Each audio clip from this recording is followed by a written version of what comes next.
जाओ जाओ, दूर हटो, हटो यहाँ से, पास नहीं आना मेरे। जाओ जाओ जाओ,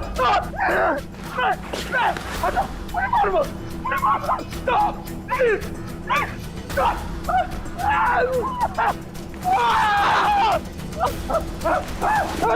छोड़ दो मुझे, छोड़ दो मुझे, जाओ यहाँ से, मेरे पास मत आना, जाओ जाओ यहाँ से, मुझे मत मारो, छोड़ दो प्लीज, मुझे मत मारो,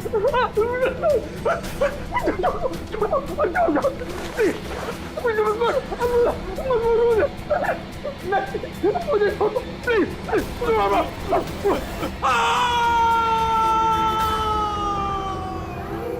छोड़ दो मुझे, मारो मत मुझे।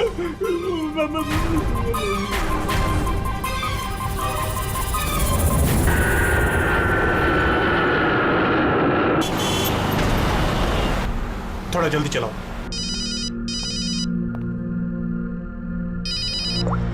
हेलो, इसमें प्रद्युमन है। सर, एक खून हुआ है। खून हुआ? कौन बोल रहा है? शहर के मशहूर बिजनेसमेन जयंतीलाल जी का खून। जयंतीलाल जी का खून हुआ है? कौन बोल रहा है ये? देखिए सर, मैं कौन बोल रहा हूँ ये इम्पोर्टेंट नहीं है। इम्पोर्टेंट ये है कि सेठ जी का खून हुआ है और उनके घर वाले उनकी बॉडी को अंतिम संस्कार के लिए लेकर जा रहे हैं। देखिए सर, अगर बॉडी जल गई तो खूनी कभी नहीं पकड़ा जाएगा। अब देरी मत कीजिए प्लीज, जल्द से जल्द जाकर बॉडी जलाने से रोकिए। हेलो, आप कहां से बोल रहे हैं? कौन है आप? Hello, damn it.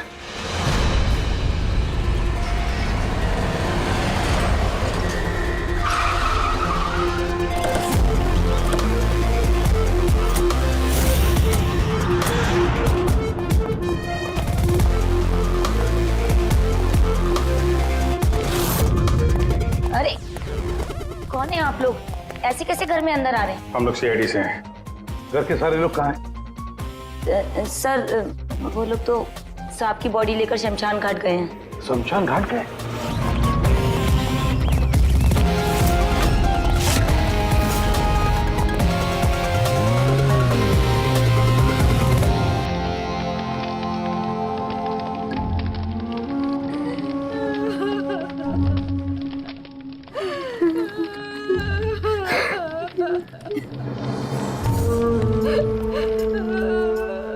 क्या बताऊं मैं, यकीन नहीं हो रहा कि जयंती भाई अब हमारे बीच नहीं है। 15 साल पुरानी दोस्ती थी मेरी।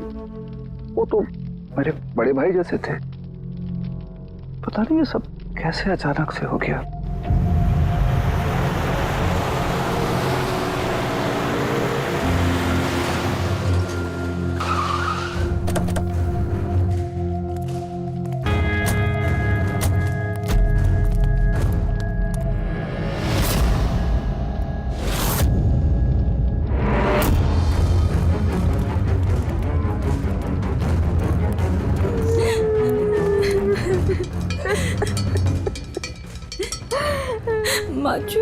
एक्सक्यूज मी,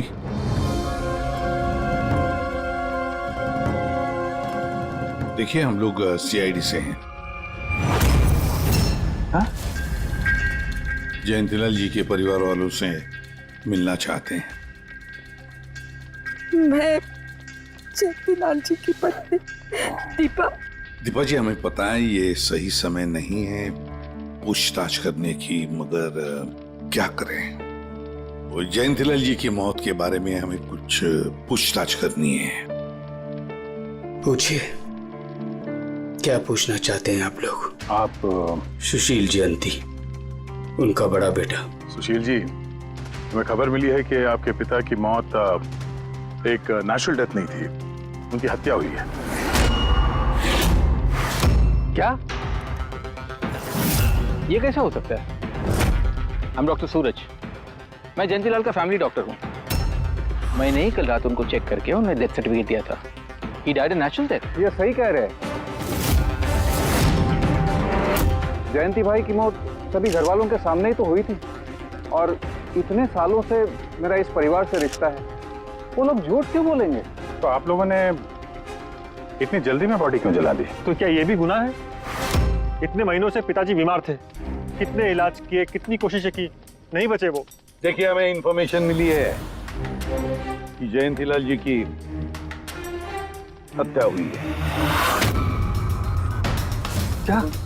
हमने आपके पड़ोसी से भी पूछा, उन लोगों ने भी कल रात जयंतीलाल जी के चिल्लाने की आवाज सुनी थी।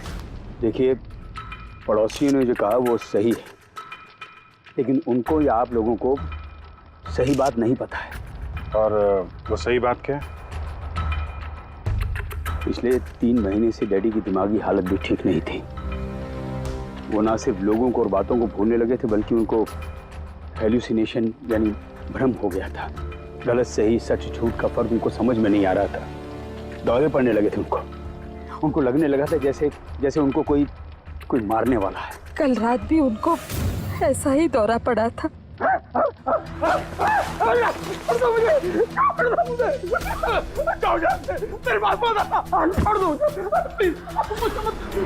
शांत, कूल। इंजेक्शन कहीं था। Fast, come fast. डैडी शांत, रिलैक्स। कुछ नहीं होगा। बच्चों की तरह क्यों जिद कर रहे हो? सुशील जी, उनका स्लीव ऊपर करो। जाने दो, मुझे मारो। बस।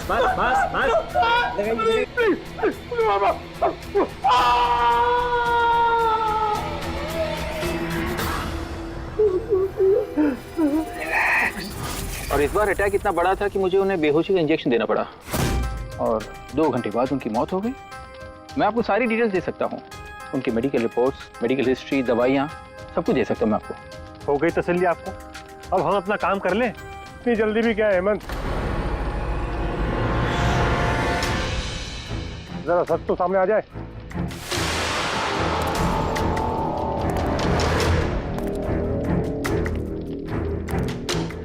आप सर, मेरा नाम मोहन है, मैं जयंतीलाल जी का वकील। मैंने आपको फोन किया था सर। मोहन जी, आपको ऐसा क्यों लगता है कि जयंतीलाल जी की हत्या हुई है? मेरे शक की वजह है उनकी वसीयत। लेकिन ऐसा क्या है इस वसीयत में? सब कुछ, कि उनकी जायदाद में से किसको कितना हिस्सा मिलेगा। उससे क्या फर्क पड़ता है? हम सब एक फैमिली हैं, किसी को छोटा किसी को बड़ा शेयर मिलेगा, यही ना? दैट्स ओके, कोई फर्क नहीं पड़ता है। अगर जयंतीलाल जी की मौत नेचुरल ना होकर मर्डर साबित हुई तो आप में से किसी को भी उनकी जायदाद का कोई हिस्सा नहीं मिलेगा। Nothing at all. ऐसे कैसे हो सकता है? मुझे बराबर याद है कि 1 साल पहले उन्होंने मेरी सलाह लेकर ही ये वसीयत बनाई थी और उसमें तो ऐसा कुछ भी नहीं लिखा था। दीपा जी, 3 महीना पहले उन्होंने नई वसीयत बनवाई थी। ये क्या बोल रहे हैं आप? ये कैसे हो सकता है? ये सब कुछ बकवास है। अरे पिताजी आपको कब मिले? आप तो 3 महीने से हमारे घर पे आए नहीं और पिताजी भी 3 महीने से घर के बाहर निकले ही नहीं। तो फिर? हेमंत, वो खुद मेरे ऑफिस में आए थे 3 महीना पहले। दीपा जी, 3 महीना पहले उन्होंने नई वसीयत बनवाई थी। ये क्या बोल रहे हैं आप? ये कैसे हो सकता है? ये सब कुछ बकवास है। अरे पिताजी आपको कब मिले? आप तो 3 महीने से हमारे घर पे आए नहीं और पिताजी भी 3 महीने से घर के बाहर निकले ही नहीं। तो फिर? हेमंत, वो खुद मेरे ऑफिस में आए थे 3 महीना पहले। मैं अब जिंदा नहीं रहूंगा। आप क्या कह रहे हैं सर? कोई मेरी जान लेना चाहता है, मुझे मार डालेगा। सर, कैसी बात कर रहे हैं आप? कौन है जो आपको मारना चाहता है? कोई अपना, मेरे परिवार के सदस्यों में कोई है। मुझे पूरा यकीन है कि मैं अब चंद दिनों का मेहमान हूं। सर, कौन है वो? कहा ना, कोई अपना। क्या सोच रहे हो? पुलिस के पास जाऊं? यही कहना चाहते हो? सर, मैं पुलिस को खबर करूं? नहीं, पुलिस वाले भी अब मुझे पागल समझेंगे।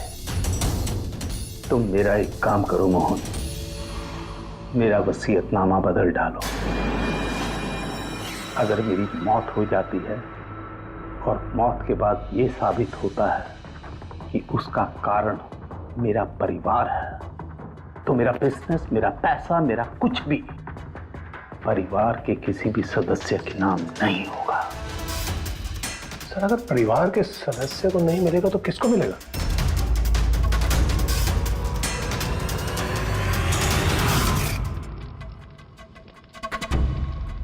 हमें नहीं तो किसे मोहन? जायदाद किसको मिलेगी? और सीआईडी को।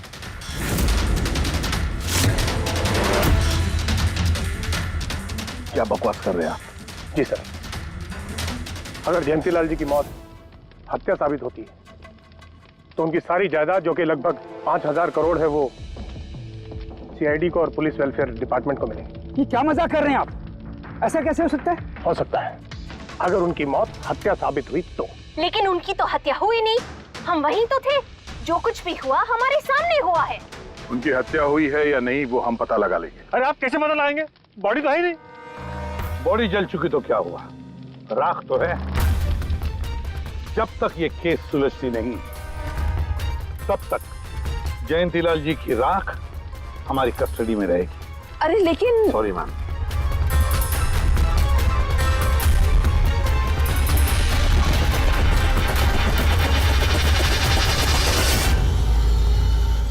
मोहन जी, सर जरा बताइए, क्या जयंतीलाल जी ने खुद आपसे कहा था कि उनके परिवार वालों में से कोई है जो उनकी जान लेना चाहता है? जी सर। क्यों? सर वजह तो पता नहीं, लेकिन उनको लगता था कि उनके घर वाले पैसों के लिए उनकी जान लेना चाहते हैं सर। बेटों से वो खुश भी नहीं थे।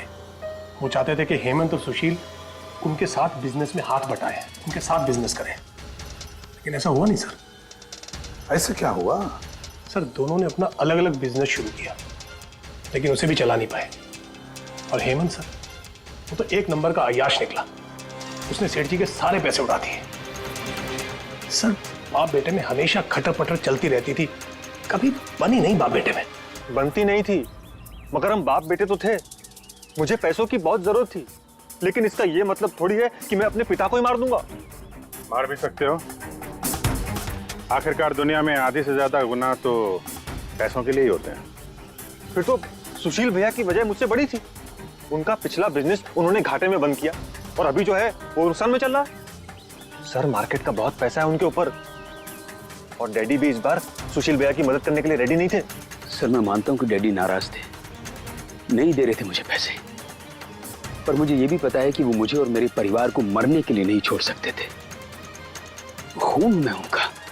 खून तो हो, इसीलिए पैसों के लिए अपनों का ही खून बहा दिया। सर एक आइडिया है। क्या है कि अब जो हुआ सो हुआ, उसको बदला तो नहीं जा सकता ना, लेकिन इस सिचुएशन से अपना फायदा जरूर निकाल सकते हैं। क्या मतलब? वो सर आप ये मामला सुलझा दीजिए। मान लीजिए कि नेचुरल डेथ थी, अब वसीयत के हिसाब से पैसे सीआईडी और मुंबई पुलिस की जगह हमें मिलेंगे, जो उसके असली हकदार हैं। नहीं, आप लोगों का जो नुकसान हुआ होगा वो हम आपस में समझ लेंगे ना। सुशील जी, हर आदमी एक जैसा नहीं होता, और दोबारा ऐसे बात करने की गलती नहीं करना, समझे? तुम अपनी दादाजी से बहुत करीब थी ना? दादाजी मुझे बहुत प्यार करते थे। हम दोनों बेस्ट फ्रेंड्स के जैसे थे, एक दूसरे से सारी बातें शेयर करते थे। कभी दादाजी ने तुमसे कहा था कि उनकी जान को खतरा है, कोई उन्हें मारना चाहता है, ऐसे कभी कुछ कहा था उन्होंने? उन्हें हर किसी से डर लगता था। दादाजी सिर्फ मेरे पे विश्वास करते थे, बाकी उन्हें सबसे डर लगता था। तो उन्हें लगता था कि कोई उन्हें मार देगा। चलो दादू, अब हम खाना खाएंगे। क्या ये? चलो चलो चलो चलो दादू। मुझे वो सब लोग इसमें जहर मिला के मुझे मारना चाहते हैं। कौन मारना चाहता है दादू आपको? वो सब लोग मिले हुए हैं, सब मेरे खिलाफ साजिश कर रहे हैं। तू भी मत खा, अरे फेंक दे, वरना तू भी मर जाएगी। दादू आप मेरा विश्वास करो, ये खाना मैंने अपने हाथों से बनाया, इसमें कुछ नहीं है, इसमें जहर भी नहीं, कुछ नहीं है दादू। आप मेरा विश्वास करो। देखो देखो देखो, मेरे हाथों में खा रही हो ना, देखो देखो, मुझे कुछ हुआ, मैंने अपने हाथों से बनाया। चलो दादू, चलो चलो चलो, खाओ खाओ खाओ खाओ। गुड दादू, गुड दादू। चलो एक और बाइट, जल्दी से जल्दी से जल्दी से जल्दी से एक और बाइट खाएंगे। अच्छा है ना दादू? गुड गुड, चलो मुझे चलो। कितना प्यार करती है, तू मेरा कितना ख्याल रखती है। बाकी सब लोग मेरी दौलत के पीछे मुझे मार देंगे। दादू आपको कुछ नहीं होगा, आपका बहादुर बच्चा है ना इधर, मैं आपको कुछ नहीं होने दूंगी। देखो, अब तुम घर जाओ, जाओ, और देखो किसी भी चीज की जरूरत पड़े तो मुझे फोन करना, ठीक है? जाओ।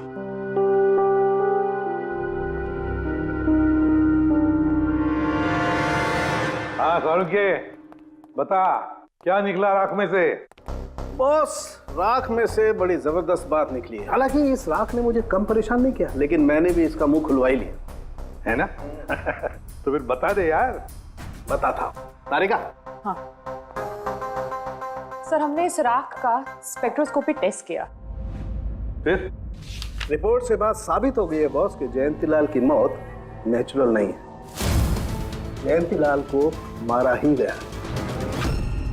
क्या कहा तुमने? जयंतीलाल की मौत नेचुरल डेथ नहीं थी? नहीं। कैसे सारुके, कैसे मारा? लार्सनिक से। लार्सनिक? जयंतीलाल की राख में हमें लार्सनिक मिला है बॉस।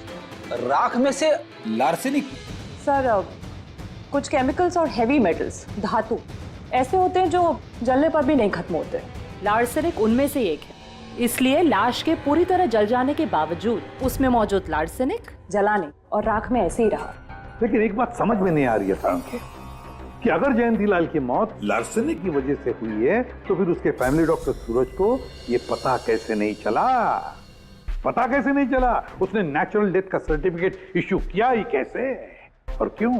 बॉस, अगर लार्सनिक जैसा जहरीला केमिकल इंसान के शरीर में एक साथ बहुत ज्यादा मात्रा में पहुंचा दिया जाए तो इंसान की तुरंत मौत हो जाती है, लेकिन अगर यही जहर धीरे धीरे थोड़ी थोड़ी मात्रा में उसके शरीर में पहुंचाया जाए तो उसकी मौत एक साथ एकदम नहीं होती है। पहले उसकी याददाश्त जाती है, फिर उसे अजीब अजीब से सपने आने लगते हैं, उसे हेलुसिनेशन होने लगता है, भ्रम होने लगता है, फिर पागलपन के दौरे पड़ते हैं। और जयंतीलाल के साथ ये सब कुछ हो रहा था। लार्सनिक? जी हाँ, लार्सनिक। और इससे यह साबित हो गया कि जयंतीलाल जी की मौत बीमारी से नहीं बल्कि उनका खून किया गया। लेकिन ये किया किसने? वही पता करने हम लोग यहाँ हैं। अभिजीत, जयंतीलाल जी का कमरा चेक करना पड़ेगा। Okay sir.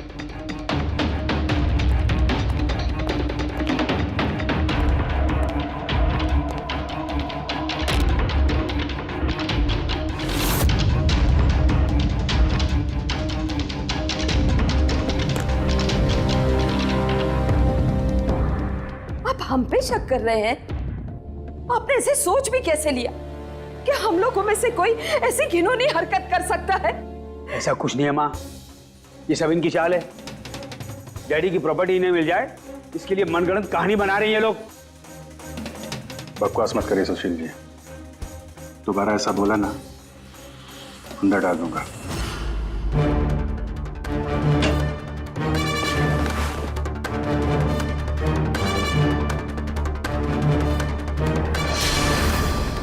आप धमकाकर हमें चुप करा सकते हैं लेकिन कुछ साबित नहीं कर सकते। एग्जैक्टली। आप लोग ये सब कुछ इन 5000 करोड़ के लालच में कर रहे हैं ना?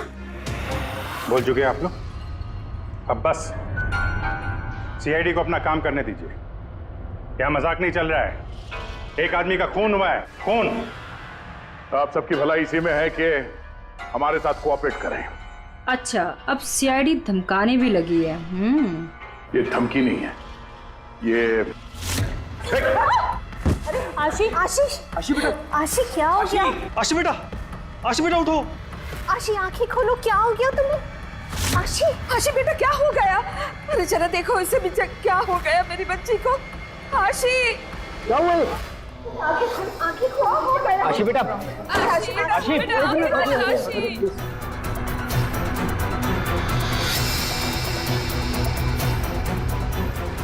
क्या हो गया आशी? आशी इसे हॉस्पिटल ले जाना पड़ेगा फौरन। हाँ पंकज, क्या? माय गॉड, ये अच्छा ठीक है। क्या हुआ?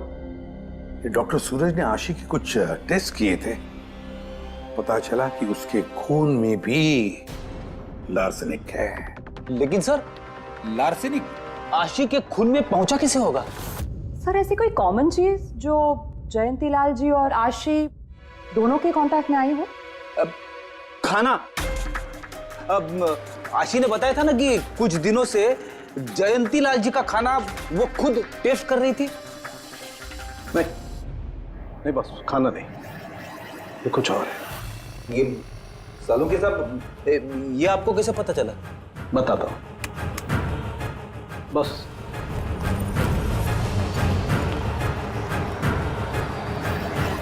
ये है वो बाल जो हमें जयंतीलाल के हेयर ब्रश में से मिला है। अब लार्सेनिक तो अधिकतर नाखूनों में और बालों में ही जमा होता है। तो जब हमने इस बाल के छोटे छोटे टुकड़े करके एनालिसिस किया तो रिजल्ट आया ये। और सर हमने इन टुकड़ों का एटॉमिक अब्जॉर्प्शन टेस्ट किया तो पता चला कि दूसरे केमिकल्स के साथ साथ इसमें लार्सेनिक भी है। अब क्योंकि बाल धीरे धीरे बढ़ते हैं इसलिए हमने इस रिजल्ट को कैलेंडर के साथ टैली किया। बॉस, तब हमें पता चला कि जयंतीलाल को ये लार्सेनिक 8 से 10 दिन के गैप में दिया जा रहा। और 8-10 दिन के गैप में? इसका मतलब जो भी है, जयंतीलाल को हर 8-10 दिन के इंटरवल पर लार्सेनिक दे रहा था, धीरे धीरे मार रहा था। और इसकी शुरुआत हुई बॉस 3 महीने पहले। 3 महीने पहले? सर हाँ, फिर तो खूनी जयंतीलाल जी के घर वालों में से कोई नहीं होगा। परिवार वाले 8-10 दिन तक इंतजार क्यों करेंगे? एक ही बार में मार देंगे। फ्रेडी, परिवार वाला भी तो जयंतीलाल को धीरे धीरे मार सकता है ताकि किसी को उस पर शक ना हो। सर पिछले 3 महीने से कुछ मसाज करने वाले आ रहे थे, मैंने बताया तो था आपको। हाँ, चेक कर चुके हैं हम उनको। उनके अलावा और कोई आता था क्या? कोई एक हो तो बताओ। उनके दोस्त, पुराने बिजनेस पार्टनर और ऑफिस के स्टाफ वगैरह बहुत सारे लोग आते रहते थे घर पे। जी, डैडी बहुत सोशल थे। लोगों से मिलना जुलना, पार्टीज में जाना उनको बहुत अच्छा लगता था। इसीलिए जब उन्होंने बाहर जाना बंद कर दिया तो लोग उनसे मिलने घर पर आने लगे। लेकिन इन लोगों को हम अच्छी तरह से जानते हैं सर, इनमें से कोई ऐसा नहीं कर सकता है। भाभी देखिए ना, ये कैसा निशान लगा है। 4 बार धोया, 4 बार छुटाया, फिर भी नहीं हट रहा। अरे ठीक से धो ले, साफ हो जाएगा। अरे भाभी कितनी बार रगड़ा, नहीं जा रहा। और जाएगा भी नहीं, क्योंकि ये दाग खून का है। खून? जी हाँ।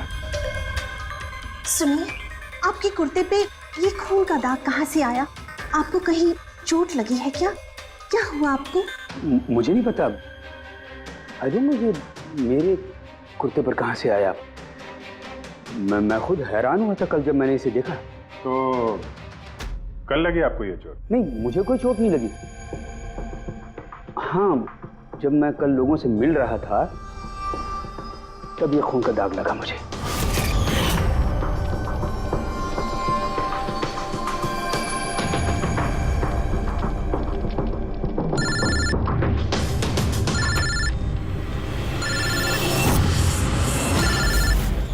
बिना चोट खून के धब्बे, अजीब बात है।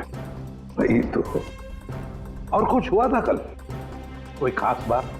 नहीं सर, और कोई खास बात नहीं। साहब एक बात अजीब हुई थी। क्या? कल सुबह मुझे गार्डन में कांच के कुछ टूटे हुए टुकड़े मिले थे। कांच के टूटे हुए टुकड़े? तो फिर? साहब उन टुकड़ों में खून लगा हुआ था। क्या? कांच के टुकड़ों में खून लगा हुआ था? जी। कहाँ पर है वो? अब वो तो मैंने कचरे के डिब्बे में डाल दी। इस कुर्ते पे खून, कांच के टुकड़े पे खून। कहाँ देखे थे वो कांच के टुकड़े तुमने? ये देखिए, यहाँ पर मिले थे मुझे कांच के टुकड़े। यहाँ पर? जी।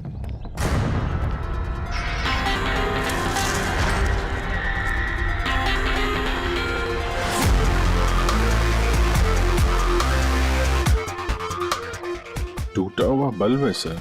बल्ब का टुकड़ा मिला क्या उसको? काम करो अभिजीत, इस घर में जितनी भी लाइटें हैं, लैंप्स हैं, सब चेक करो, देखो कोई बल्ब गायब है क्या।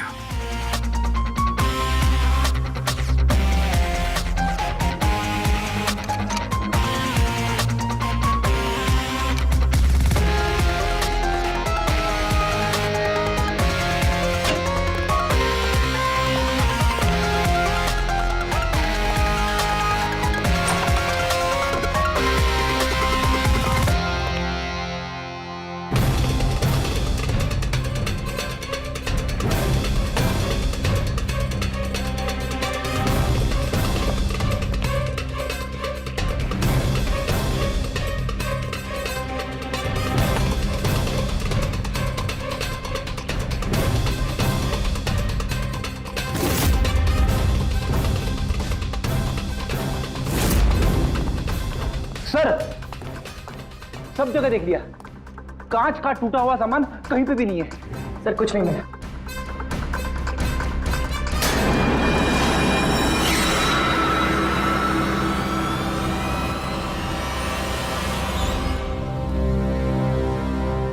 सर! हाँ जी, ये सही, ये देखिए, यहाँ का बल्ब गायब है।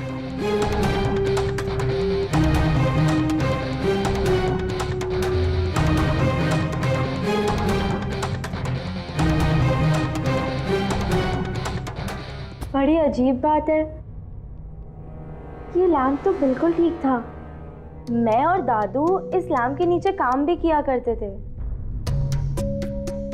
और जिस तरह दादू की मौत हुई तब भी ये लैम्प ठीक था, इसमें बल्ब था और ऑन था।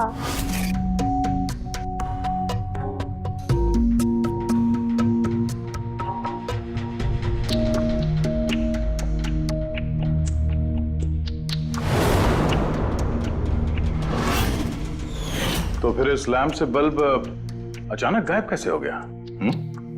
क्यों कविता? नहीं साहब, मुझे कुछ नहीं मालूम ये बल्ब कैसे गायब हुआ, किसने निकाला, मैं कुछ नहीं जानती। लेकिन सर ये बल्ब कोई गायब करेगा क्यों? सर इस बल्ब का और इस लैंप का कुछ ना कुछ तो लेना देना है इस केस में।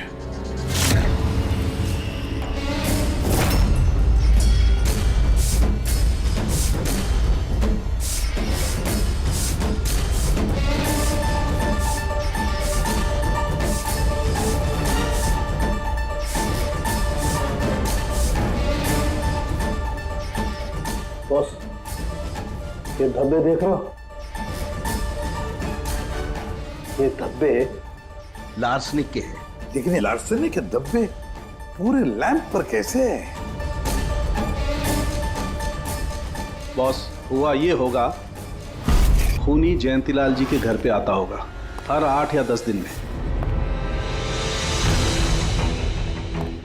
नमस्ते साहब। साहब ऊपर है अपने कमरे में।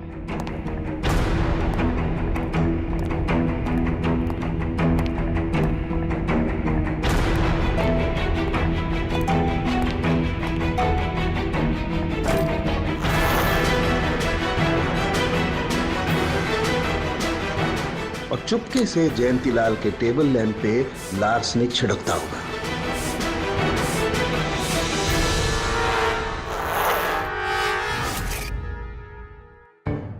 शायद जयंतीलाल जी हमेशा इस टेबल पर बैठ करके काम किया करते थे।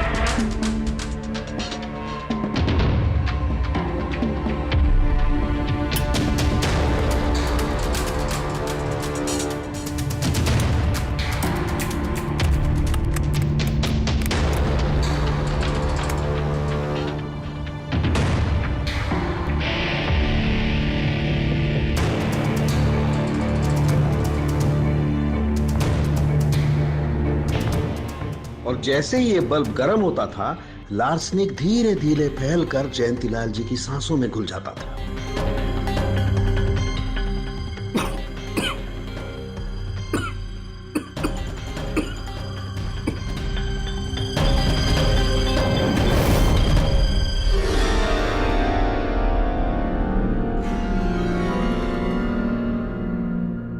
सालू के साथ आशी को लार्सेनिक का इतना असर क्यों नहीं हुआ? उसे लार्सनिक का इतना असर इसलिए नहीं हुआ फ्रेडी, क्योंकि वो यहां हमेशा नहीं रहती थी, कभी कभी आती थी अपने दादाजी के पास। यार ये जो भी कोई है, इस जयंतीलाल के और घर वालों के करीब का ही कोई है, इसलिए वो जयंतीलाल की मौत के वक्त यहां मौजूद था, और मौत होने के बाद में सबूत मिटाने के लिए उसने उस लैंप में से वो बल्ब निकालकर अपने जेब में रख दिया होगा, और फिर सभी घर वालों से मिलते वक्त सुशील जी को भी अपने गले लगा लिया। जैसे सुशील को उसने गले लगा लिया, उसके जेब में जो उसने बल्ब छुपा के रखा होगा वो फूट गया, जिसकी वजह से उसके कमर में जख्म भी हुई, और उस जख्म से जो लहू निकला, जो खून निकला, वो सुशील के कपड़ों पर आया। मतलब सर, खूनी घर वालों में से कोई होगा? नहीं फ्रेडी, घर वाला तो नहीं लगता, और घर वाला होता तो बल्ब जेब में रख के थोड़ी ना घूमता। ये तो कोई ऐसा आदमी है जिसके पास वही एक मौका था सबूत मिटाने का, वो चंद मिनट।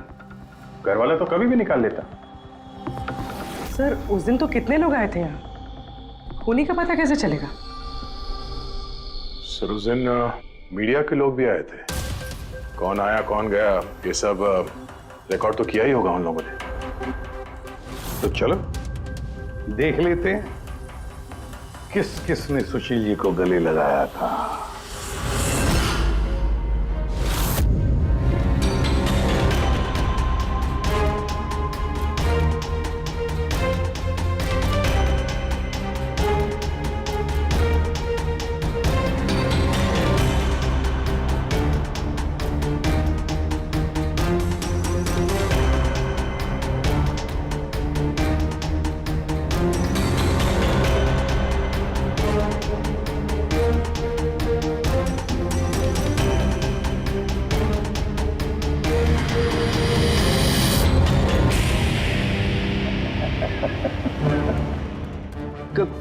क्या हुआ सर, खूनी का पता चल गया?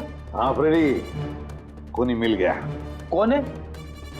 फ्रेडी, इस आदमी की पूरी कुंडली निकालो, पता लगाओ पिछले 3 महीनों में ये कहां कहां गया था, किस किस से मिला था, क्या क्या किया है इसने, सब कुछ।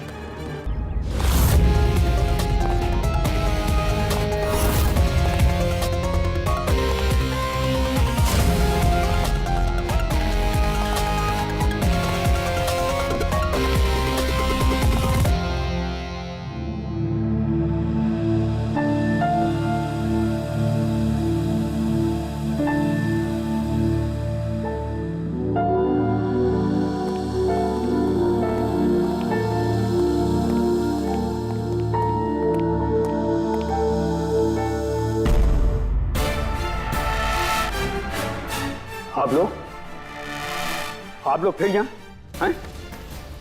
खूनी का तो पता चला नहीं होगा, कुछ छानबीन रहेगी होगी। नहीं नहीं सुशील जी, कोई छानबीन नहीं बची है, खूनी का पता चल गया है, और खूनी अभी इसी वक्त यहां हम सब के बीच मौजूद है। क्या? कौन है वो?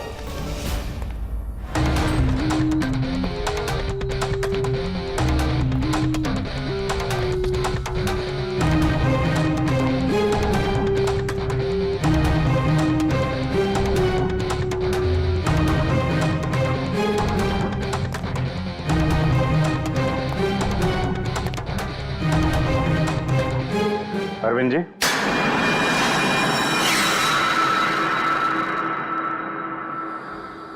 जरा उठेंगे आप? मैंने क्या किया? अरविंद जी, आपने क्या किया इसका तो पता हमने लगा ही लिया।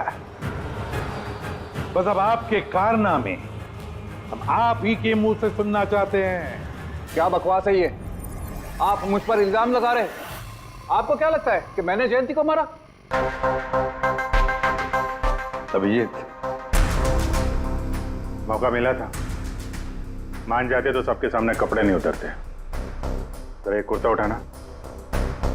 क्यों? अरे उठाओ सर। क्यों?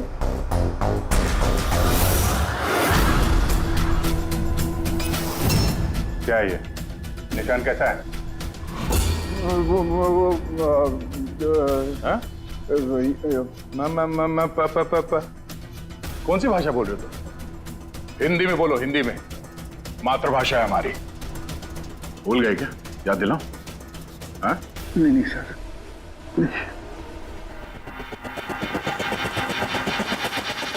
बताता हूँ। नफरत करता था मैं जयंती से।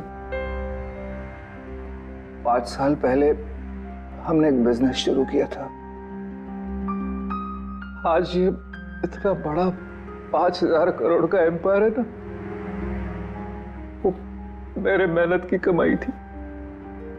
मैंने अपनी जिंदगी की सारी जमा पूंजी इस बिजनेस पे लगाई थी, पर जयंती की नीयत में खोट थी।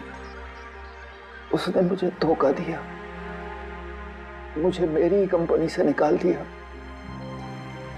तब मैंने सोचा कि जब मौका मिलेगा तो मैं इसका हिसाब चुकता करूंगा। और वो मौका तुम्हें मिला 3 महीने पहले एडवोकेट मोहन के ऑफिस में, जहां पर जयंतीलाल जी भी आए थे और तुमने चुपके से उन दोनों की बातें सुन ली थी। अगर मेरी मौत हो जाती है और मौत के बाद ये साबित होता है कि मेरी किसी ने हत्या की है, तो मेरा बिजनेस, मेरा पैसा, कुछ भी मेरे परिवार के किसी भी सदस्य को नहीं मिलेगा। सर, अगर परिवार के सदस्य को नहीं मिलेगा तो किसको मिलेगा? CID को, जो मेरा मर्डर इन्वेस्टिगेट करेगा। मुझे लगा अच्छा मौका है। जयंतीलाल को मारूंगा मैं और शक जाएगा उसके परिवार पर। और इसीलिए तुमने जयंतीलाल की तरफ दोस्ती का हाथ बढ़ाया, एक नया प्रपोजल लेकर। क्यों? मेरे दिमाग में एक आइडिया था जिसके लिए मेरा उसके घर बार बार जाना जरूरी था।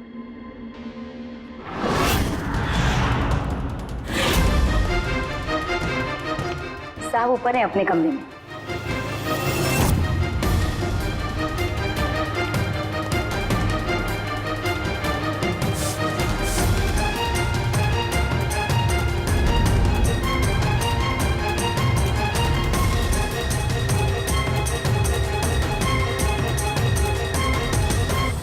लेकिन ACP साहब, आपको इन पे शक कब हुआ?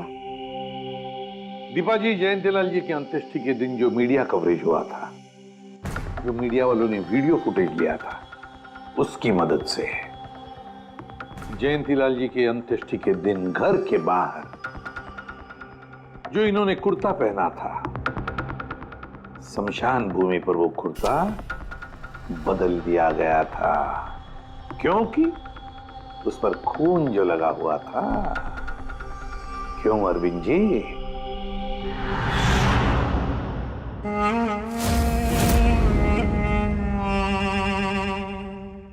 अरविंद जी, बदले की आग में तुमने जयंतीलाल का खून कर दिया।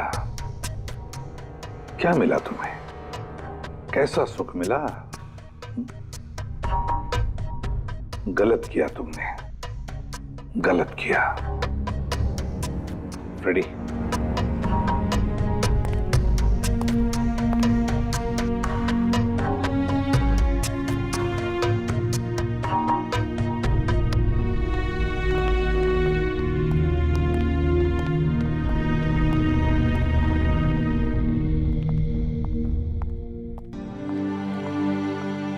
Thank you sir, thank you very much, and we are sorry हम लोगों ने आपको काफी बुरा भला कहा। दरअसल हमें लगा कि पैसों के चक्कर में आप हम परिवार वालों को इस केस में कल्प्रिट बनाने की कोशिश कर रहे हैं। नहीं, कोई बात नहीं। ACP साहब, मैं मेरे पति की अंतिम इच्छा पूरी करना चाहती हूँ। सीआईडी और पुलिस वेलफेयर फंड में मैं डेफिनेटली डोनेट करूंगी। Thank you very much, thank you. Thank you so much sir कि आपने मेरे दादू को इंसाफ दिलाया। God bless you.